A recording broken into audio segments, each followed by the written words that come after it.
All right. So, good evening, everyone, and thank you for joining us for PennLive's presentation on name, image, and likeness, sponsored by Team Pennsylvania. I'm Zaria Ballantyne, and I will be your host this evening. Tonight, we'll be hearing from a number of experts and athletes who have dealt with and benefited from the new name, image, and likeness, or as we all know it as NIL. It's been a little bit over a year since these new NIL regulations were put into place when the Supreme Court anonymously ruled that the NCAA could not limit education related payments to student athletes. But now, in this new world, student athletes are able to profit off of their own name and likeness through endorsements, appearances, and even advertisements. And on the extreme end, some student athletes are generating hundreds of thousands of dollars in endorsements with national companies while starring in commercials and even print ads. But more commonly, we're seeing deals in which student athletes are receiving gift cards by posting their visit to a local sub shop on their social media or receiving free food for appearing at a restaurant's Wingfest promotion. Last year, Kenny Pickett, who played quarterback for the University of Pittsburgh, was featured in promotions for a restaurant at a hotel in Pittsburgh. And Pickett's deal even included free meals for his offensive linemen.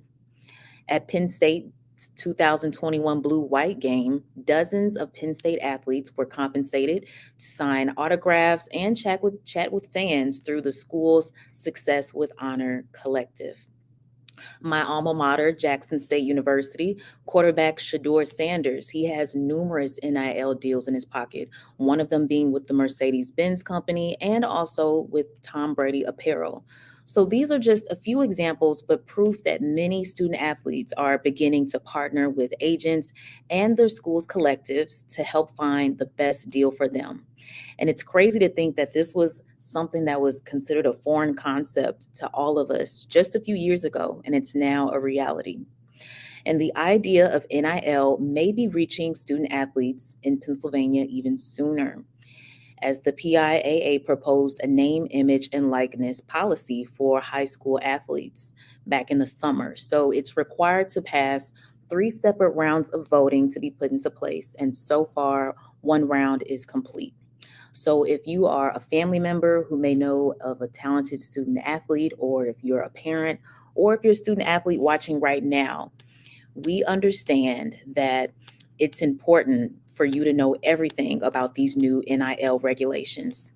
There's going to be many different questions addressed tonight, and some of them being, how can you put yourself in the best possible position to benefit from NIL deals? What exactly are the NIL rules, and how can I make sure my son or daughter are following these rules? What should I look for in a written agreement to make sure that I'm not being taken advantage of? These are questions that are going to be addressed tonight with our panel of experts. And you will also hear from some Penn State athletes who have profited off of NIL deals over the last year. And you'll be able to hear from them firsthand on what it's like to be a collegiate student with an NIL deal in place. So, first up, we have Jordan Rooney. Joining us live, Jordan is the CEO and creative director of Jaster Athletics and Built Different Creative and works with college athletes on their brands. So again, for anyone watching, please feel free to drop comments in the comments box and we'll be able to get to those questions throughout the session. So first, welcome Jordan and thank you for joining us. Thanks for having me. All right. So, Gordon, if you can talk about what you currently do to help students with NIL. My company, Jaster Athletes, is focused on a few different things. So, one, we work with brands and help them to identify athletes to do NIL deals with, and we handle the creative, the coordination of the campaigns, etc. We launched actually the first high school NIL campaign in the nation this past year with a few high school basketball players out of the Bronx. So we work with brands, we work directly with athletes, so we help them with their marketing, creating their content, helping them to build their brands. And then just recently, we started working with collectives, providing personal brand coaching for West Virginia University's athletes through their NIL collective. Okay, got it. Wow. And how long have you been doing this? Uh, since 2 months before NIL started. I mean, I've had a marketing agency for the past 5 years. I've always been involved with helping athletes build their brands, but officially, NIL has kind of created opportunities for me. Yes, yes, it has. And I mean, a lot of companies, a lot of what companies seem to look for when signing student athletes to a deal is their personal brand. So I want to know, how can students separate what they do, on the court or on the field from their personal brand, if that makes sense. And, as it seems, with TikTok, you have Instagram, Twitter. I mean, it's the best place to build that brand. So, how can athletes best use these platforms to build off of their personal brand? Yeah, I think the first thing to consider is that most athletes aren't making money. When NIL is getting passed, a lot of athletes just immediately assume that they would be bringing in money because NIL was now a thing. Um, and I think a lot of brands have actually learned that they weren't seeing the return that they expected as well just by partnering with someone because they were a good player. The model of influencer marketing isn't new to a lot of brands, but partnering with athletes was new to a lot of them. So part of the issue, I think, is athletes felt like if they were a good player, they were going to bring in more money from brand deals. Now you're seeing good players make their money from the NIL collectives. But in terms of bringing in brand deals, it's the athletes who do the best job at engaging audiences. Because when you look at it, the brand is essentially partnering with that athlete to promote their product or service. If that Mhm. athlete isn't able to change the buying behavior of the audience, if they're not able to have their trust to be able to say, hey, I support this thing, you should support it too, brands aren't going to want to partner with them. So just because you have a lot of rushing yards doesn't mean people are following you because they want to buy the things that you buy. So what you have to do is you have to find ways to engage your audience in a way where they trust you, they care about you, that you're vulnerable with them, you're showcasing your life, you're accessible to them. What happens is a lot of athletes acting too cool. I say if you're too cool to showcase yourself on social media, then you're too cool for brand deals because brands want to partner with those who do a good job of developing connection with their audience, and that is showcasing you off the field. One of the biggest points I always bring up is like, don't just be a Letterman's jacket on your social media pages. Don't just post you on the field. Don't just post you on the court. You have to show your life outside of your sport to get people to really trust and care about you. Got it. That makes a lot of sense. It's important for people to understand, to learn more about, that person outside of what they do on the field. So it makes sense because it creates that connection. But what are other avenues? What other avenues are out there for an athlete to build their brand outside of social media? Are there other ways to get their name out there and grow their following? Yeah, in terms of outside of social media, I'd say there are ways, but I'm the advocate of using social the quickest, easiest, most accessible way to do it. And I think when you look at platforms like TikTok and Instagram Reels, it's short form content is a lower lift for athletes. Let's say 4 or 5 years ago, it was okay. Well, you need to create a 10-minute YouTube video, 15-minute YouTube video. You need to, be one of the star players that you're getting asked questions at the press conference for people to know who you are. But now you can be really good at creating 10 to 15-second videos, 30-second videos, and you can build an audience from that. And brands could work with you because of that. So there's such a low lift to be able to do it, to where the argument of like I don't have time doesn't really make sense anymore. And I think when you see like fans often get on athletes now, like, you're just making TikToks, making TikTok. Making a TikTok takes less than a minute. So what I tell athletes is there's ways that you can figure out first, like what your brand is, like what do you care about? Do you care about mental health? Do you care about anime, video games? Like what is it outside of your sport? Or if it is your sport, how do you add in-depth analysis of it? Are you breaking down your film and talking about here's why I ran this route this way? Can't just be you showing off big plays because you're not going to build an audience that cares about you and trusts you just by your on-field performance. You have to add some sort of in-depth connection. So, utilizing short-form content, developing some sort of connection, and then some sort of cadence, consistency with it. What happens is a lot of athletes, they start creating, and then season starts, and I get it, things get busy, but then that audience starts to drop off. Then it's hard to get their attention again. So what we do with our athletes is we batch our content. So like we will create a lot in the summer, a lot once the football season's over, and then we'll stockpile all of that and then help them to release it during the season, so they don't have to focus on creating content as much during the season. So there's just different ways that you can go about it. That makes sense. So it's a lot of multitasking. I mean, it's like it's another job almost, so that makes a lot of sense. And I mean, is there a limit to what student athletes should be doing? I mean, you obviously don't want it to become a distraction. So how can you balance your game and time with the team while giving fans and followers the content they want? Yeah, I mean, because on the field, on the court is what's most important for athletes. You can't let what you do off the field, off the court, be a distraction. There's simple things like we tell our athletes: don't post right after a loss. Fans are going to get on you, especially when you go to Penn State, Pitt, one of those big schools, NFL team. Fans are immediately going to get on you unless you're wanting to create some sort of ownership after the loss.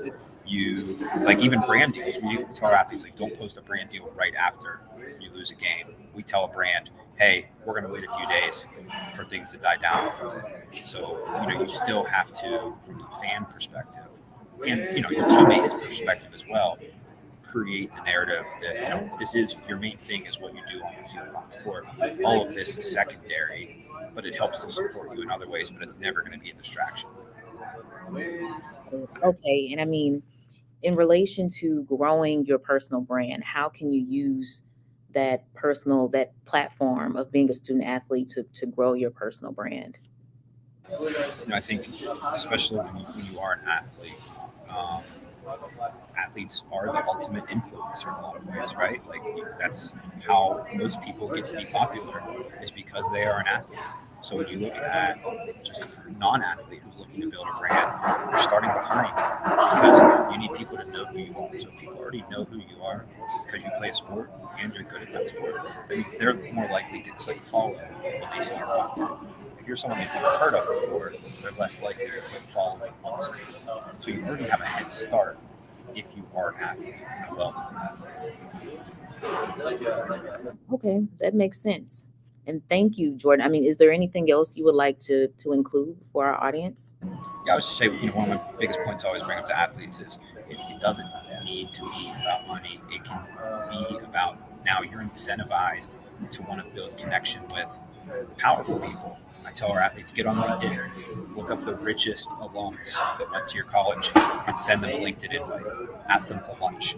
So yeah, sure, you can get $250 here, $500 there, but building a personal brand is like having more people know what you're capable of. It's like, do you want one person to see your resume, or do you want 10,000 people to see your resume?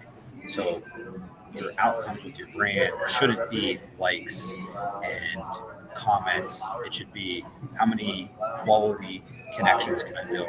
How much of an impact can I have? And then how am I going to use this for when I'm done playing? Oh, I'm going to build this audience because when I start my consulting business, once I'm done playing, I already have 10,000 people who know who I am and what I'm capable of doing. I think that's the most important part of NIL.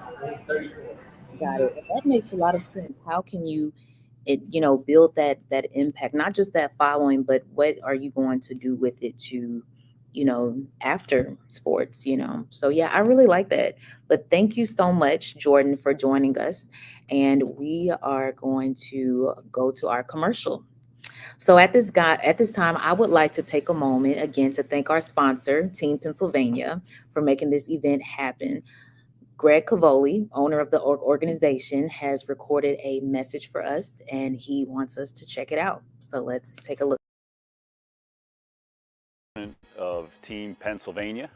We are here filming at one of our 5 facilities in central Pennsylvania. This is the Road College Prep Academy, one of the premier training facilities in central PA, where we train basketball skill and fitness. We are very excited to embark upon our 2nd year under new ownership for Team Pennsylvania. We have a goal to be the best basketball AAU club for young men and young women in Pennsylvania. We are blessed to have 60 coaches in our program from all over the mid-state. We put them in an environment where they play on the top circuits in the country. So check us out. We have big tryouts coming up this spring for Team Pennsylvania. We'll have over 30 basketball teams on both the girls and boys side from 4th grade all the way up to 11th grade.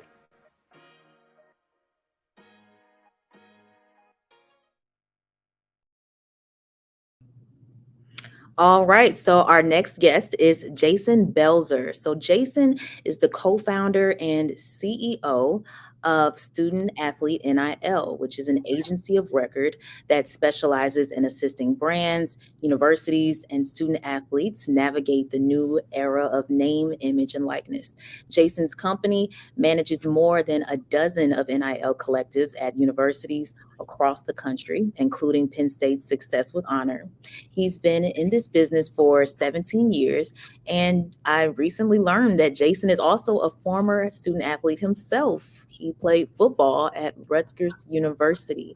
So, Jason, thank you so much for joining us. And to start, please tell us, ways where student athletes and their parents can basically learn more, or be, more educated about NIL. I mean, of course, also share your experience with NIL and the opportunities it presents as well. Of course. Thank you for having me tonight. And I'm really excited to be able to share some information. So just as you mentioned, I played college football at Rutgers University for Coach Greg Schiano about 20 years ago now. And I have since worked in this business, first representing coaches, so as an agent. So I have that perspective, and then building relationships in this industry and understanding the ecosystem. And if anyone is ambitious enough to do some research, you'll see that I was responsible for having this NIL ecosystem that exists today, for making part of that happen through advocacy. And so when NIL became a reality almost 2 years ago now, I realized that we were very well positioned to help student athletes navigate through this process. So I know that there's obviously a lot of Pennsylvania athletes that are listening in right now, and many of them maybe dream of being a student athlete at Penn State one day. If you end up becoming a student athlete at Penn State, there's a very, very, very good chance that you will end up working for Success with Honor, which is the collective that we run. And for what student athletes need to realize right now is, when you're in high school, your value as a student athlete and a brand ambassador is going to be dependent, most likely not on your athletic ability as much as it is going to be what you're going to do off the court or the field. And that's important, because if you want to maximize your opportunities from a name, image, and likeness standpoint, you have to focus on both sides. You have to be the best athlete that you can be, but at the same time, you have to develop a marketable skill set that is valuable to a brand or organization that looks at you and says, hey, he or she is a fantastic athlete, but they also have a huge Instagram following because they've done a great job with their photography, or they talk about interesting subjects, or they've done really great things. I use her as an example. There's a women's basketball player that is a student athlete at South Alabama. She has over 2 million TikTok followers. In fact, I think it's close to 3 million TikTok followers. She makes over $20,000 a month on TikTok. And she does it not because she's a good athlete. She's okay. Like, she even admits it. She's like, I'm an okay athlete. She does food reviews. She eats hamburgers on TikTok. And every major brand out there right now, whether it's a Chick-fil-A or a McDonald's, wants to engage with her. And so it's a deadly combination, because she's the student athlete, but she has this unique thing that's authentic to her, and she's done great. I mean, there are student athletes that love playing video games, and they stream on Twitch, and they've created this great background for themselves. So when you get to college, the market changes a little bit. There's two sides of NIL. There is the commercial ecosystem that exists of you being a brand ambassador to a company. So just as an example, we at Penn State worked with pretty much every student athlete, but I'll use Roman Bravo Young as an example. Roman Bravo Young is a national champion, All-American wrestler at Penn State. We have done 6 figures in deals for him there, including with Snap Pizza. I'm sure people on this call have had Snap Pizza at State College. And he has a big social media following. He's done a great job, and he's become very marketable for that. There's that other side of the market, which is the collective side. And collectives exist to be able to drive opportunities to student athletes, specifically at universities. So that's important, because if a collective is calling you while you are still in high school, it's probably a conversation that you shouldn't be having, because that likely means that they're trying to induce you to come to their university, which is actually against NCAA rules. But when you show up on campus, collectives can help assist you in finding opportunities, and they may bring you opportunities. And so, as an example, at Penn State, we work with over 200 athletes who are actually being paid for us or paid by us to do various things. So, as an example, we may host an autograph signing during a football tailgate, and they come and do work with us. We have a show called Success with Honor that you can watch on Twitter, where we do really fun stuff with the Penn State student athletes. We have brand endorsements that we create. In fact, we're doing an endorsement hopefully with McDonald's soon, where we'll have lots of student athletes at Penn State participating in that. That value that you have there is more based on your value on the field or court than it is what your social media following is or what you bring to the table. And so probably the best example that I can use of a student athlete that's at Penn State right now that's done a phenomenal job, Anna Camden, women's basketball player, has built a really great social media following, has, I think, about 17,000 Instagram followers, but has about 400,000 followers on TikTok. And she works just as hard on her basketball skills as she does on being a funny, entertaining comedian off the court. And that's attracted all kinds of brands to her. That's really important. That's really valuable. So you got to look at it in both ways. How can I be the best student I am? That's number one always, right? How can I have the best grades? Because short answer is, when the playing career is over and your NIL career is over, it's academics that are going to matter the most.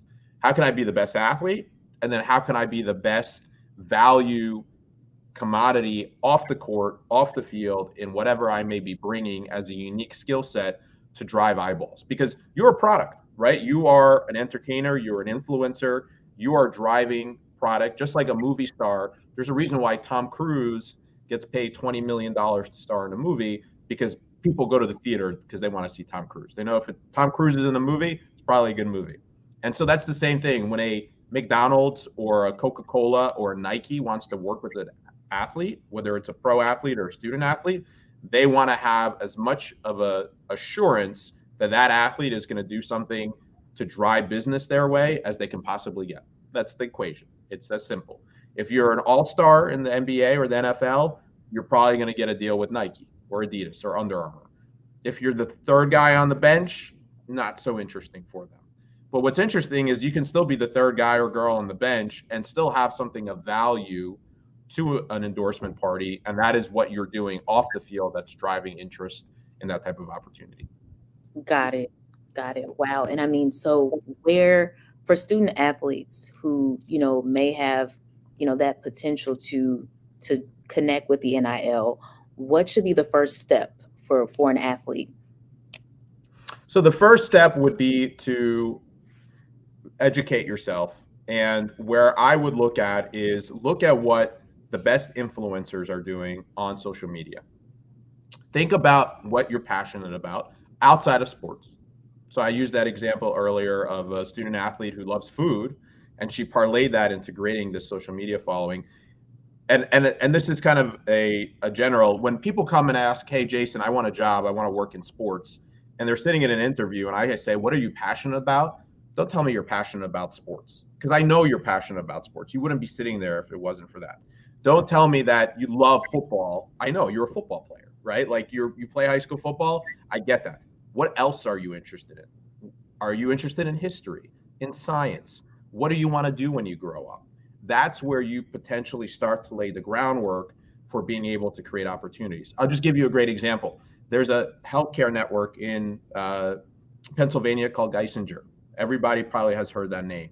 Geisinger has done a deal with Success with Honor, and they specifically came to us and they said, we want to work with student athletes, not who have the biggest social media followings, not who are the stars of the team. We care first and foremost whether or not they're STEM majors. We want student athletes that are studying biology, chemistry, that are interested in becoming doctors, nurses, physical therapists. That's who got the NIL deal. And you can't fake it, right? You can't fake, like, if you're a business major, you can't be like, oh yeah, I want to be a doctor so I can get that deal. That wasn't interest to them, right? And so that's the same thing. There will be brands that are going to be interested in engaging with you if you are authentic to who you are. Start educating yourself. Start reaching out to student athletes in college. If you're in high school, start reaching out to the student athletes that you may know in college and ask them what they're doing from that different perspective. Make an account on Open Doors. Open Doors is a marketplace where you can go out and you can meet different brands. And when you go on Open Doors, go with the expectation of, hey, I'm going to create an account, but I may not get a deal, right? I'm a high school student athlete. I may not have a ton of followers. But what you can do when you're on Open Doors is you can see what brands are looking for. At least gives you an opportunity to learn, hey, this company is looking for this type of student athlete. Oh, here's a student athlete at Penn State or Temple or Robert Morris or Pitt that's doing this deal. I wonder if I can do that type of opportunity, right? You need to become a student of the game. There's a great website. Most of you are probably familiar with it. It's called On3 Sports. On3 Sports has become a tremendous resource for our student athletes right now on the high school level and the collegiate level. And On3 Sports reports on every single name, image, and likeness deal out there. And so if you are a women's gymnast, you can go look right now and see all the different deals that women's gymnastics athletes have done across the country. And start looking, what are they doing? What are they endorsing? We'll use an example of arguably the top NIL student athlete in the country on the women's side, Livy Dunn at LSU. What kind of deals has she done? What has she brought to the table in order to deserve those types of opportunities? She's an All-American, All-SEC gymnast. She's a beautiful girl. She's done a great job of keeping her image clean. She's actually from North Jersey. And that has allowed her to be able to get lots of endorsement deals. There are other student athletes that have done a great job. So start thinking about emulating yourself. Just like what you're thinking about doing in your career, if you want to become a doctor or a lawyer or a policeman, you go learn what they do in order to get there. What do they study in college? What do they do from an internship standpoint? All of those things is what matters. Become a student of whatever it is that you're looking to accomplish. Got it. That makes sense. And I was actually on that website earlier yesterday, and I didn't know about that.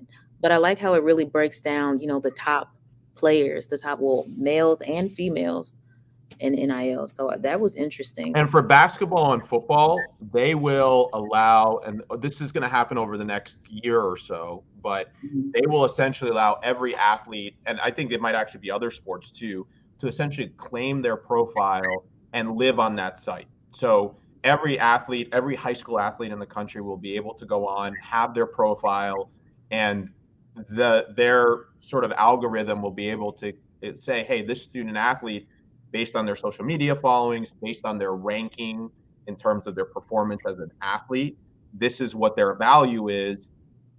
And then that's something that you can use to take the brands and say, hey, I'm the top 50 ranked student athlete in the state of Pennsylvania for X sport. That's why I can go to a local grocery store or a bagel place or restaurant or car dealership and maybe do an endorsement deal with them and have a conversation about what that looks like. But no one's going to do a deal with you if you're not authentic, if you're not focused on building your social media following, which is likely where you're going to be able to provide value. Because you got to think about it. Either you're bringing the audience or you are the audience. And what I mean by that is, we'll just take Bryce Young as an example. Bryce Young, people know who he is. He's the Heisman winning quarterback. So if I put Bryce Young in a commercial, I don't have to explain who he is. But there are very few athletes that are like that, right? Everybody knows who Tom Brady is. But if I go pick a random quarterback on an NFL team, who's the quarterback right now of the Detroit Lions, right? Like, maybe some people know, maybe some people don't. In that case, that individual has to bring the audience with them. They need to say, I have 1 million social media followers, so there's value that way. Versus Tom Brady, it doesn't matter if Tom Brady tweets or not. Everybody knows who Tom Brady is. The more that you can bring both of those to the table, the better. But it doesn't mean that you can't work on either of them in parallel towards whatever path you're trying to achieve. Got it. So either bring the audience or know the audience. Right. Got it. So, I mean, how can a student athlete make sure they're getting the most out of their own brand through endorsements? You don't want to set unrealistic expectations, but you also don't want to sell yourself short. So, I mean, That's right. if you can kind of break that down, that would be great.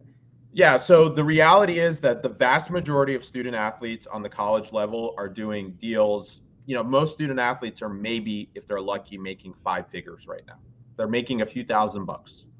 And that's okay, right? I mean, I wish that I was able to make a few $1,000s when I was a student athlete because I didn't have time to work. So anything matters. But what's really important, and this is so important, I know that it's kind of hard when you're a high school student athlete. I remember when I was 16, 17, 18 years old, is to not just take a deal to take a deal. Because if I take a deal that pays me $50 and I go do an Instagram post and then that's on my wall, then when I get to college and it becomes evident that I've just started to endorse every brand, some people are not going to like that. And I can tell you this much, and I'll just use it as an example. If you do an endorsement for Burger King, McDonald's is not going to work with you. And so it's the same concept, right? If you do a product endorsement for a brand and you undersell yourself, then maybe when you become a really good athlete or suddenly you bring something really special to the table, you've already kind of eliminated a category because they're not going to want to work with you. They're like, oh, that person did McDonald's back in the day or Burger King. Even if you take it off of your social posts, they're going to be like, hey, they're going to figure it out. They're going to find out. We do that all the time. If we work, so like as an example, we work with Under Armour. So if Under Armour says, hey, we want to go work with these student athletes, the first thing that we do is we look at all of their social media posts and we see, what are they wearing when they're not in their gear, right? Maybe they're at a Nike school, that's fine. But when they're off the court, are they wearing Nikes all the time? If they are, they're not getting a deal because it's pretty clear where their brand allegiance is. We literally look not just at kids at Under Armour schools, but kids that are at Nike schools and Adidas schools that like Under Armour. And that's what makes it special because that speaks to their authenticity. They're at a Nike school, they're getting Nike gear for free, but they're still going out and buying Under Armour sneakers because they like Under Armour. That's the type of ambassador that a brand wants. Same thing with a McDonald's. They want to make sure the kids eating on McDonald's when they're hanging out and they're not going to Chick-fil-A because they're all competitors from that perspective. So be careful, and that's part of it too, is be careful what you're posting on your social posts. Not just what you're doing for free for getting paid, but also what you're doing for free, right? What you're doing and hanging out and what you're showing people. Just like if you wouldn't want your grandmother to see it, is the way that I think about it. Don't post it. Don't tweet it. Be careful because the first thing a brand is going to do, especially if they're going to potentially engage with a young high school athlete or a young college athlete, is this student athlete somebody that is going to be a good representative of our brand? And you're already making it a difficult sell because you're 17 or 18 years old. Don't make it harder on yourself by doing something on social media that is going to lead to somebody not wanting to work with you. Got it. And Jason, you're saying a lot of good things. I hope student athletes are listening right now and taking all of that in because that was some helpful information. So, I mean, next, I mean, what are some things that student athletes should look to avoid in an NIL deal? I mean, for many of these athletes, this is their first endorsement deal. So, how can they ensure that they're not getting taken advantage of? Yeah, so the very first thing is that while a long-term deal might sound great, it's actually probably not in your best interest. If you're a high school student athlete and you have an opportunity, if you're privileged enough to get an opportunity to do some endorsement deal, do not, or make sure that it does not extend into when you become a college athlete. And the reason is because you have a value right now as a high school student athlete. When you go to college, that value, it likely won't go down because the very fact is that any college athlete probably has more value than a high school student athlete. And I mean that in the sense of once you go to Penn State or you go to Rutgers or Michigan, now you can say, I'm a Penn State athlete. I'm a Nittany Lion. I'm a Buckeye. And so that value increases. And so what ends up happening is that there are athletes that undersell themselves because they lock themselves into an agreement. And then when they get to college and all of a sudden, maybe they become a superstar, maybe they're just an okay athlete, all of a sudden they can't go do another deal with somebody else or they can't renegotiate because they already negotiated that. Same thing when you're in college. We tell all student athletes, And we do this at Penn State. We don't sign deals for longer than a year anyway, because we want to make sure that if a student athlete does really well, we want to, reward them for that. But regardless, you have to be very careful of that. You also have to be very conscious of what you're giving away. If you're signing a deal and it says you're doing 2 social media posts, who owns those posts?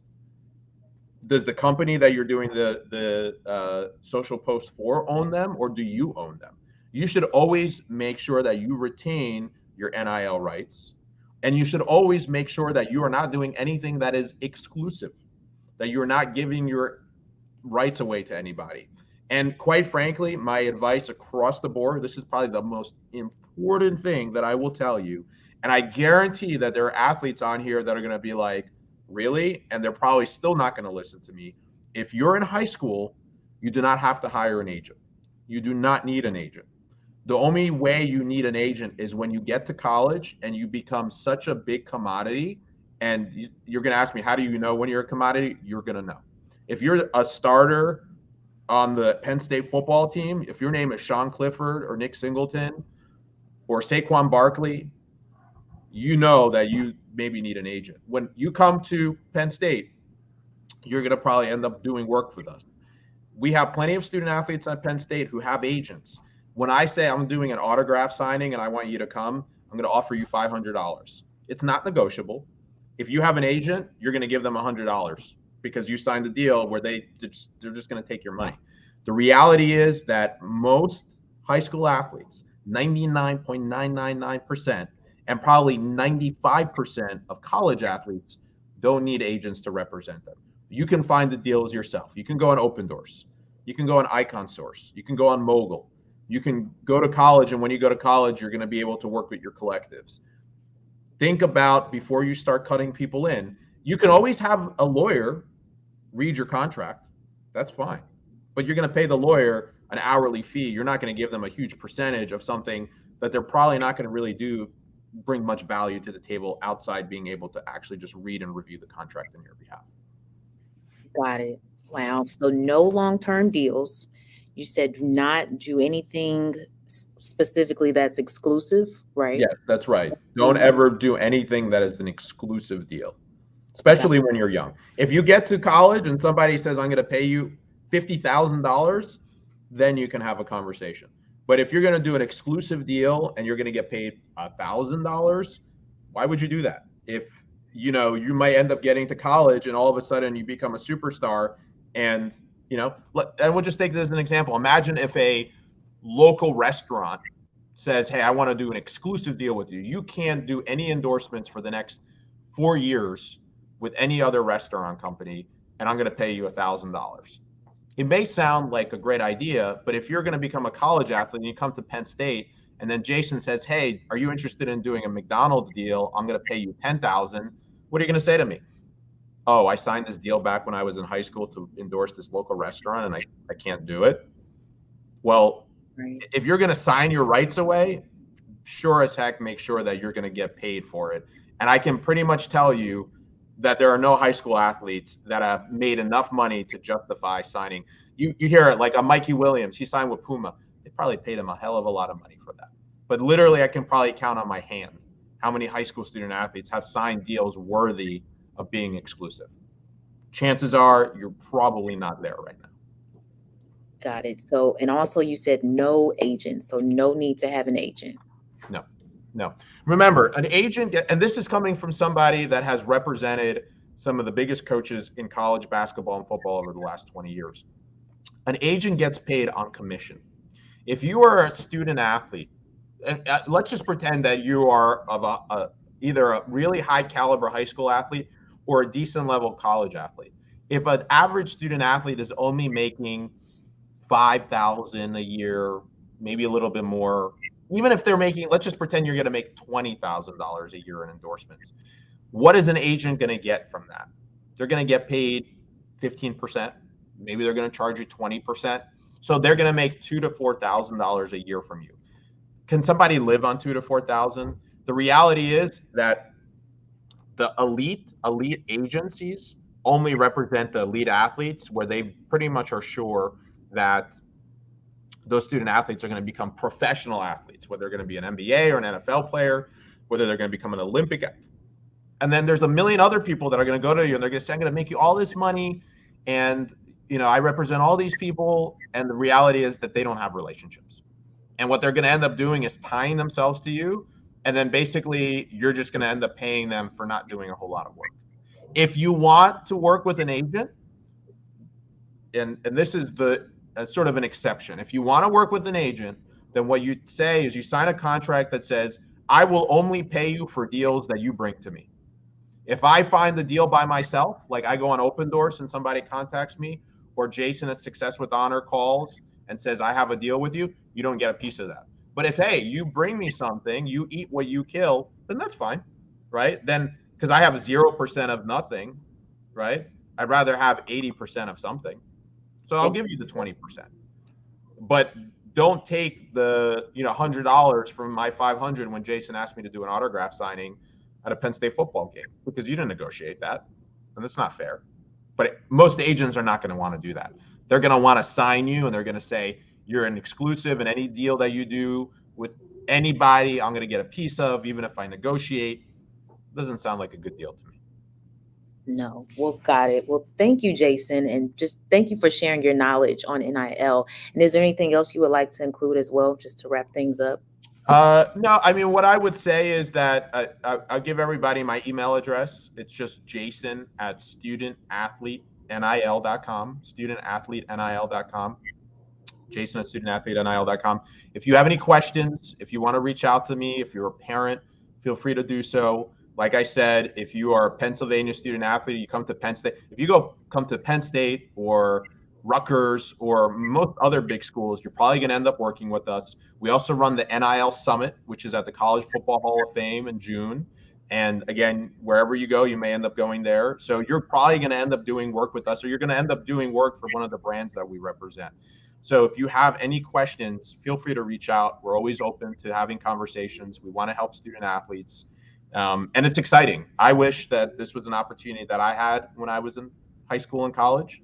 And I'm really happy that everybody listening in has a chance to make some money and hopefully do something that's going to help them set up for the rest of their life whenever they hang up their cleats. Exactly. Got it. Well, thank you again, Jason. Thank you. Thank you for having me.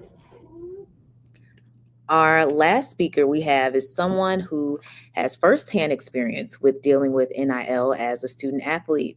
Levi Haynes is a freshman on the Penn State wrestling team, and he's a part of Success with Honor, which is, of course, the university's NIL collective. So we caught up with Levi and asked him to share his experience so far with NIL and what advice he has for any future college students that may want to hop on the deal.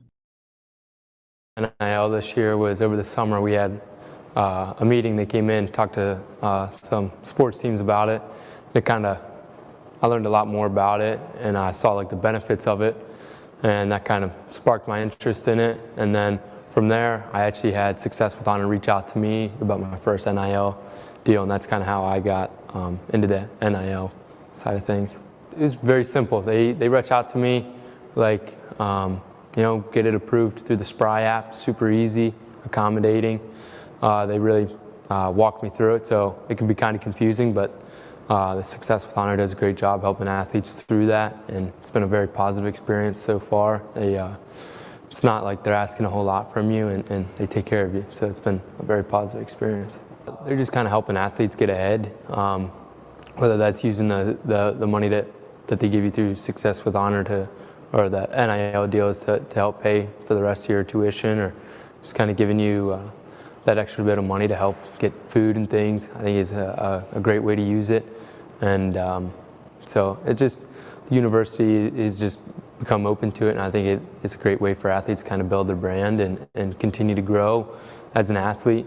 So it's very unique that being this young, you kind of make money by doing what you love, and that's what I really love about it. I would think just start by kind of putting yourself out there and being very open to the NIL. It can be kind of confusing and difficult from time to time, and I'd say just be open and just learn as much as you can about it, and definitely try to get guidance from somebody who has experience with it to kind of guide you through, because it is kind of a confusing process at first. It's definitely something I've thought about. I think that is part of growing your NIL experience, is getting more followers and things, building your brand on social media. But I don't think just getting into it, that's something you have to do necessarily, especially myself. I haven't really done a whole lot of trying to build my brand yet. Can be kind of time consuming and kind of takes some thought. So I haven't really done a whole lot of that side, but I definitely think it is becoming a lot bigger part of NILs. I think the best way to look at it is, if you're having success in your sport, you're gonna have more NIL opportunities. So I just stay focused on becoming the best version of myself, and those NIL opportunities are gonna continue to come in. If you're having success, companies are gonna want to be affiliated with you. I'm sure in some cases, some people are really worried about their brand and things. They can definitely become distracted by it, but I think if you're just worried about becoming the best athlete you can, it's very easy to balance and have good success with it. I just say be open and put yourself out there. And if you're confused, get help. Find somebody who has experience with NILs, and if it's something you're into, chase after it.